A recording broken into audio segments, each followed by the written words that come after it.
Hi everyone, welcome to the part 2 of our conversation with Shweta, who helps MBA aspirants with their GMAT and GRE tests.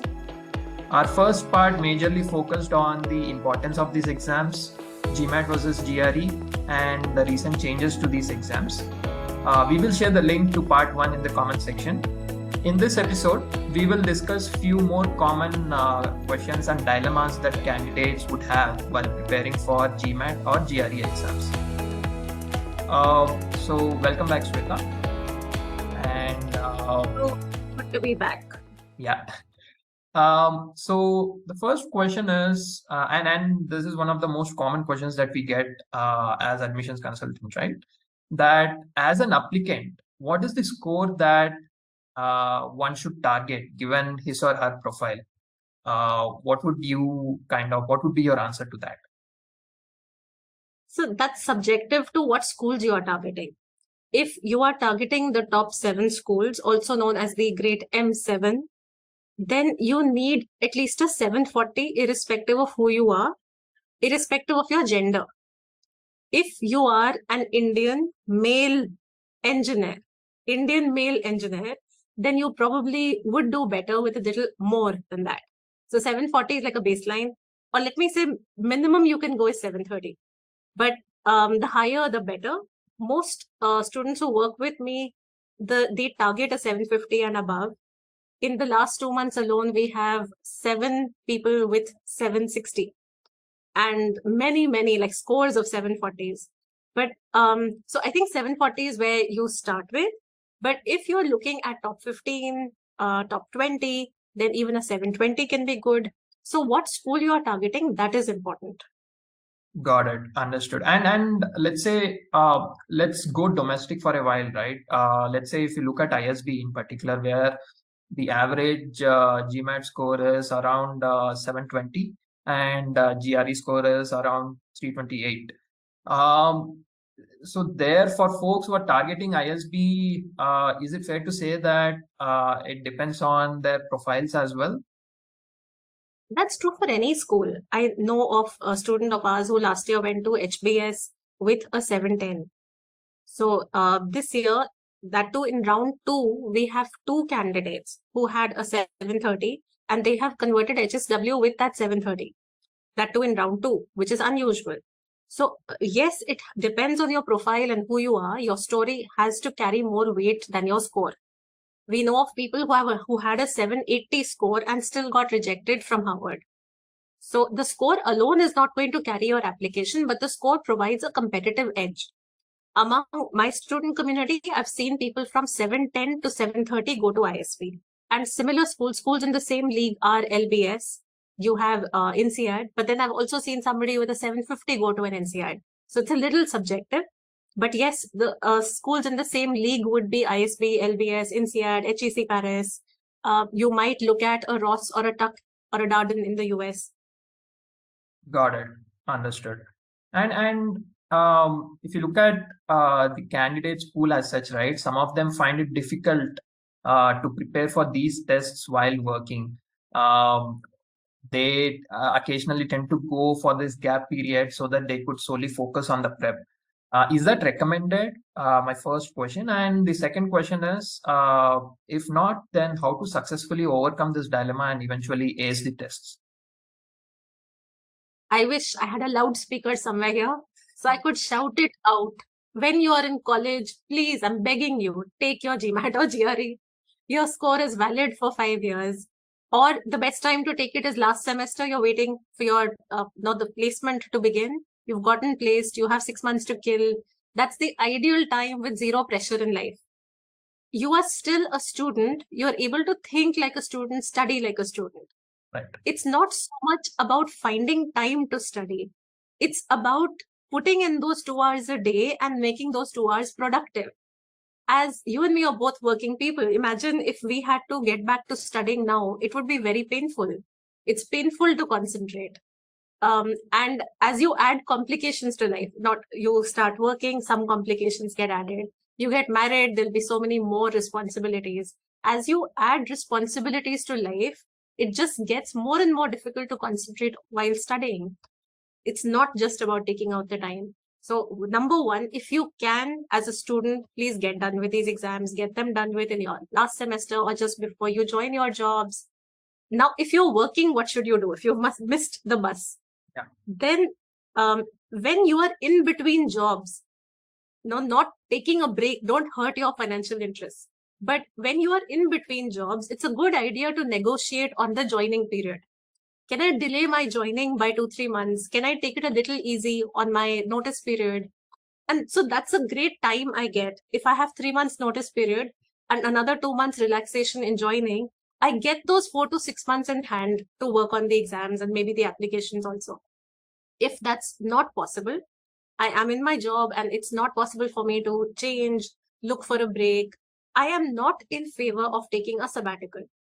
GMAT and GRE, and primarily GMAT in this, are psychometric exams. All standardized aptitude tests are psychometric. So if you are carrying the baggage of stress to the exam, it's going to capture it and it's going to use it against you. Okay? To become part of the test development team on GMAC, you need to be a PhD in psychometrics. You don't need to be a quant and verbal expert. Sure. So these exams are designed to, to find out what is your emotional health and mental health. And if I am taking a break, a sabbatical, it's quite possible that I'm overthinking everything. I am under a lot of peer pressure. I can't obviously study for that exam 24/7. So if I'm studying for 6 hours a day, I might be torturing myself mentally for another 6 hours a day. And that's going to show up in how I perform. If I really want to take some time off, and let's say my prep is a 3-month-long preparation, maybe week 3 to week 4 can be more intensive. Maybe I can take those 2 weeks off. Then maybe in a 12-week plan, I can take week 9 and week 10 off when I'm closer to the exam to ramp up. So I can do that. I can strategically take some time off where I want to ramp up. But I shouldn't be taking 3 months off or 2 months off or even 1 month off. Right. That makes sense. And in continuation to my second question, right, as to how to eventually ace the tests, when should one consider preparing or maybe taking help of the test coach versus preparing on their own? Pertinent question. If I am the test taker, I would start by looking at an official guide to understand what the test is all about.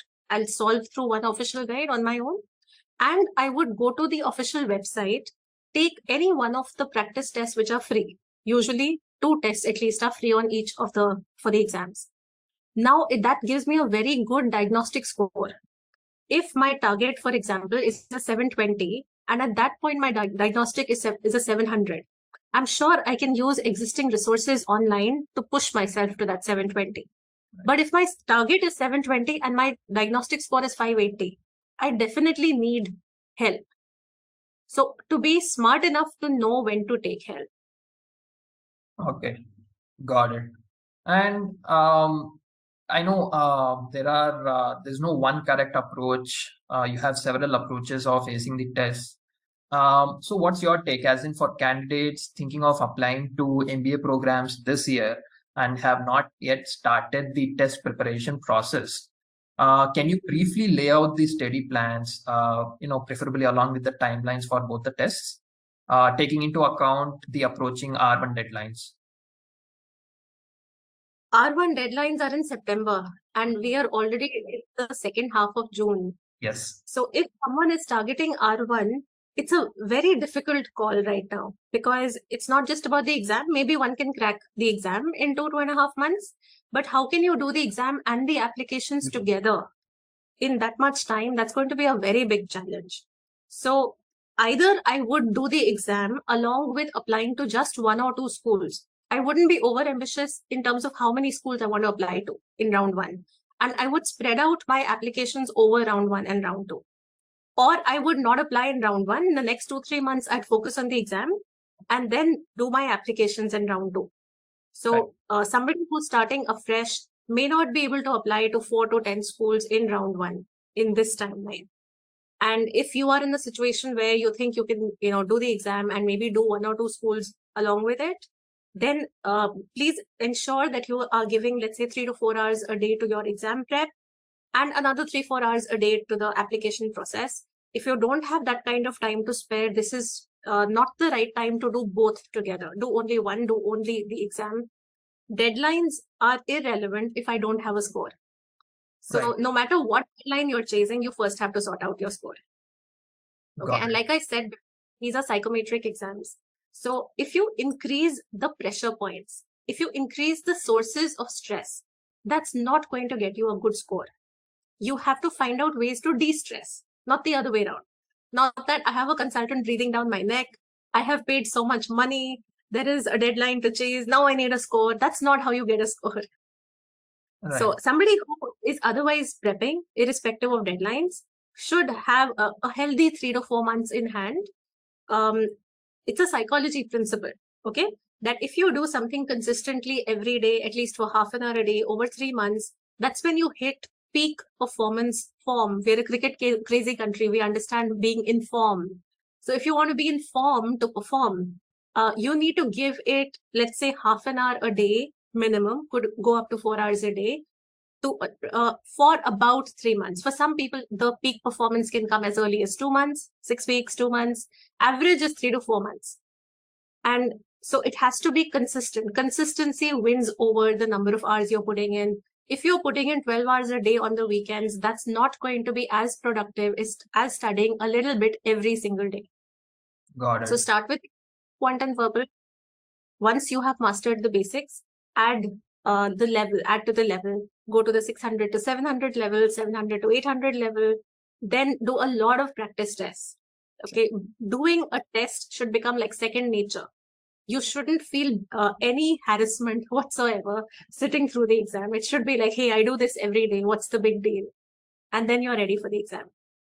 Got it. Understood. And these deadlines that you mentioned, 3 to 4 months, these kind of change, let's say if the person is good at quant, let's say engineer profiles. So these timelines, they do get compressed, right? Yes, the 4 months can become 2 months, but it's very rare to see a major score from someone who is preparing for the first time in under 2 months. The earliest I've seen is 6 weeks, frankly. There's only one miracle I know of. We worked with a final semester student from IIT Kharagpur this year. And she went from a 640 to a 760 in 2.5 weeks. Wow. But that's an outlier. Got it. This is an important insight that every candidate should keep in mind. And finally, Shweta, what are some of the common mistakes that the test takers make in this process that would kind of eventually lead them to not securing the expected scores, and how to avoid such pitfalls? From a prep and test taking perspective, the biggest mistake on the verbal section especially is to have a very meaning-based approach. That I want to understand what I'm reading, have an insight from a meaning point of view, only then I'm going to solve the question, irrespective of whether it's reading comprehension, critical reasoning, or sentence correction. So it has to be a rule-based approach. Otherwise, you just don't have the time to solve it accurately. You will end up delving too much into the meaning in one part of the section, and then you lose out on time for something else. So following a rule-based approach is the most important thing for the verbal section. The other thing people do is they take quant for granted. As Indians, most of us are quant driven right from school. So we take quant for granted and say, oh, it's verbal, I have to learn, quant I'll take care of. But that process, that attitude costs you your score. If you are somebody who could have scored a 50-51, you will end up with a 47-48 just because you took it for granted. So from a strategy perspective, these are the two most common errors. But I think there are a lot of errors in terms of attitude and mindset and how we conduct ourselves during the prep process. So some interesting things I've seen happen. You announce to everyone and anyone you meet, oh, I am taking the GMAT. Next year, I'm going abroad. You don't have a score. You don't have an admit, buddy. Nothing has happened. So why are you telling the whole world and getting people to have expectations out of you? So all your neighbors, all your distant relatives, everyone is calling your parents and saying, when is your kid going abroad? what is the GMAT score? Why this happened to you during board exams, during JE? Why are you doing this to yourself now? Making a big deal about it in office, so that can compromise opportunities. You may not get the kind of opportunities you deserve because your management thinks that, oh, you're anyway leaving, so why should we give you those opportunities? So you shouldn't make a big deal about it till you actually have that offer, or till you need to talk to the management for recommendation letters. I've even seen people break up over it, okay? So since I am going abroad next year and I don't think this is going to work long distance, let's break up today. And so that prep time, that GMAT prep time is going crying and chasing each other over the breakup. So don't do such things, please.